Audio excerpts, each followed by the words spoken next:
सांगतो, जिथं जिथं देव गेले तिथं तिथं तीर्थक्षेत्र निर्माण झालं. आणि मी इथवर आलो तो तुझ्या भेटीला. यालाही कारण आहे.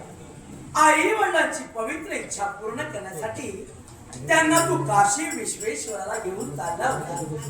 चालत असताना मार्गात इथवर तुम्ही थांबला आणि याच ठिकाणी तू तुझ्या आई वडिलांची सेवा केली.